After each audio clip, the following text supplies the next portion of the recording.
Hello guys, मैं Ramlal Singh Ramtek centre में आप सभी का स्वागत करता हूं। आज हम लोग स्टार्ट करेंगे राष्ट्रीय शिक्षक शिक्षा परिषद या राष्ट्रीय अध्यापक शिक्षा परिषद बोलते हैं, जो कि CGPSC पेपर नंबर 7 का पार्ट 3 का है। और हम लोग इसका नए सिरे से जो है स्टार्ट किए हैं, तो इसमें जो नेक्स्ट है वो है राष्ट्रीय शिक्षक अध्यापक शिक्षा परिषद, तो उसको हम लोग देखना है। ठीक, तो इसमें हम लोग देखेंगे कि जो मुख्यालय है वो कहाँ है। इसका नई दिल्ली में है।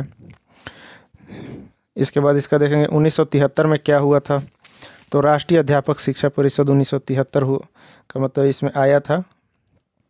तो इसमें क्या हुआ था कि शिक्षकों को शिक्षा देने की बात कही गई थी, जो कि केंद्र और राज्य सरकार हेतु था, एक सलाहकारी निकाय के रूप में आया था। और ये जो राष्ट्रीय अध्यापक शिक्षा परिषद था वो क्या था, NCERT के अंतर्गत काम करता था।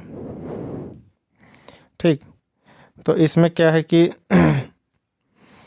उतना ज़्यादा फोकस नहीं था, सिर्फ सलाहकारी संस्था के रूप में था, NCERT के अंतर्गत था, केंद्र और राज्य सरकार के अंतर्गत था और शिक्षकों को शिक्षा दिया जाता था 1973।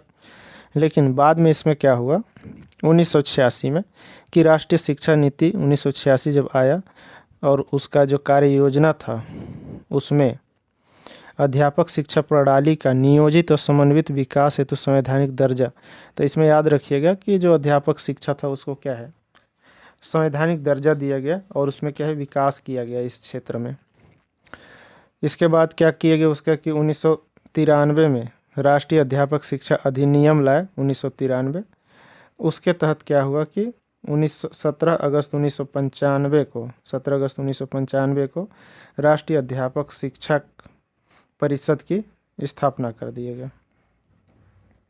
तो ये पूरे स्टोरी में आप लोग बस इसको, यदि इसका बैकग्राउंड न देख के आप लोग यदि चाहें तो इस नॉर्मली आप लोग याद रख सकते हैं कि पहले जो है 1973 में जो राष्ट्रीय अध्यापक शिक्षा परिषद था वो NCERT के अंतर्गत काम करती थी। इसके बाद याद रख सकते हैं 1986 तो राष्ट्रीय शिक्षा नीति जान ही रहे हैं। इसके बाद इसमें क्या किए थे, संवैधानिक दर्जा की बात किए थे। फिर 1993 में क्या है, इसको अधिनियम के तहत जो है 17 अगस्त 1995 को राष्ट्रीय अध्यापक शिक्षा परिषद के साथ दे दिए इसको। ठीक,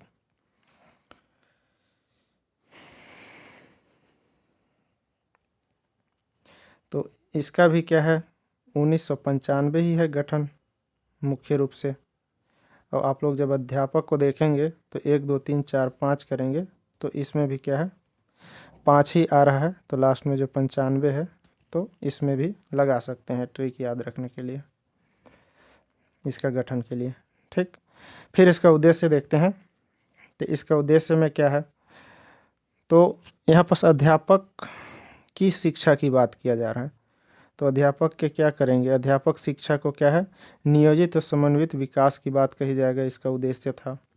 अध्यापक शिक्षा के क्या है, मानकों और मानदंडों को बनाए रखना, उसका निर्धारण करना।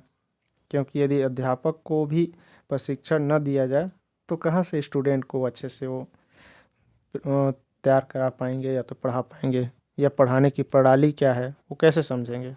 तो उसी के लिए शुरू किया गया था। शिक्षा संस्थानों को मान्यता देना, साथ ही जो अध्यापक के प्रशिक्षण के लिए जो संस्था बनेगी उनको मान्यता देने का काम भी यही करेगी। पाठ्यक्रम और उद्देश्य और कार्य में ज़्यादा अंतर नहीं होता है। आप लोग इसको ध्यान दीजिएगा कि जो उद्देश्य है और जो कार्य है उसमें से कुछ पॉइंट्स आप मिक्स कर सकते हैं, क्योंकि जो उद्देश्य होता है उसी के अनुरूप हम कार्य करते हैं, तो आप उसको यूज कर सकते हैं। तो इसमें जो तीसरा जो लाइन है ये कि शिक्षा संस्थानों को मान्यता देना तथा समाप्त करना, उद्देश्य भी और कार्य भी इसको लिख सकते हैं।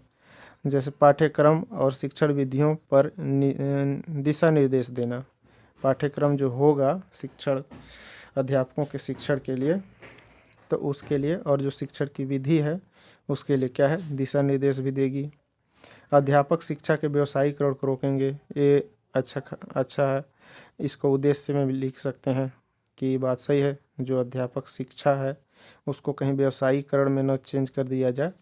जैसे B.Ed हो गया, बीएड डीएड है, तो वो क्या है, एक अध्यापक शिक्षा है और उसको क्या है व्यवसायीकरण में न जोड़ दी, मतलब व्यवसायीकरण न रखा जाए या व्यवसायीकरण न कर दिया जाए, इसलिए क्या है गवर्नमेंट इसमें विधि बनाते रहती है, उसको कंट्रोल करते रहती है।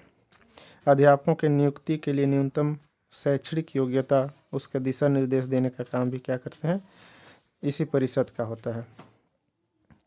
तो उद्देश्य 3-4 से ज़्यादा मत याद रखिए और कार्य में भी 2-3 याद रखिए, ताकि उद्देश्य और कार्य दोनों को मिक्स करके एक अच्छा बना सकते हैं जब भी आए, क्योंकि ज़्यादा लिखने के लिए वहाँ पास जगह नहीं होता है। इन शॉर्ट एक बार देख लेते हैं। तो इन शॉर्ट में देखते हैं तो क्या है, आप लोग क्या सीखे, अध्यापक, अध्यापक 5 लेटर का है, तो 1995 में गठन इसका, 1995 में क्या हुआ, गठन हो गया। ठीक, गठन हो गया नई दिल्ली मुख्यालय में। इसके बाद डायरेक्ट भी आप लोग याद रख सकते हैं, यहाँ पास गठन हो गया। किसके तहत गठन हुआ था, 1993 के अधिनियम के तहत गठित हुआ था। तो बस इतना भी लिख के आप लोग आगे बढ़ सकते हैं यदि जगह नहीं है तो। उद्देश्य में आप लोग क्या याद रखेंगे, सबसे इसका मोटा मोटा याद रखना है आपको कि ये शिक्षकों की शिक्षा की बात कही गई है। ठीक, शिक्षक को शिक्षा देना, तो उसमें क्या है नियोजित मतलब प्लानिंग के साथ और समन्वित विकास की बात कहा गया है। उनका जो मानक है उसको और मापदंड है उसको क्या है निर्धारण करना है। संस्थानों को क्या है जो शिक्षा देते हैं वो संस्थान, जैसे बीएड कॉलेज होता है बीएड डीएड का, उनको क्या मान्यता देना, और यदि गलती की है तो उनका मान्यता भी छीन लो। पाठ्यक्रम का निर्धारण भी ज़रूरी है कि क्या पढ़ाना है, क्या पहले टीचर सीखेगा उसके बाद ही तो स्टूडेंट को सिखाएगा, तो क्या उनको क्या सिखाना है वो। और व्यवसायीकरण को रोकना है 5वां पॉइंट। और 6वां पॉइंट है कि ये उनका जो शिक्षक हैं जिनको प्रशिक्षण दिया जा रहा है उनकी न्यूनतम योग्यता क्या होना चाहिए, शैक्षिक योग्यता। तो ये 4-5 पॉइंट आप इसको शॉर्ट नोट्स में दे सकते हैं। ठीक, फिर नेक्स्ट है हमारे पास टॉपिक राष्ट्रीय व्यावसायिक शिक्षा परिषद एनसीवीटी। तो इसको नेक्स्ट वीडियो में देखते हैं हम लोग। चलिए, जय हिंद, जय भारत।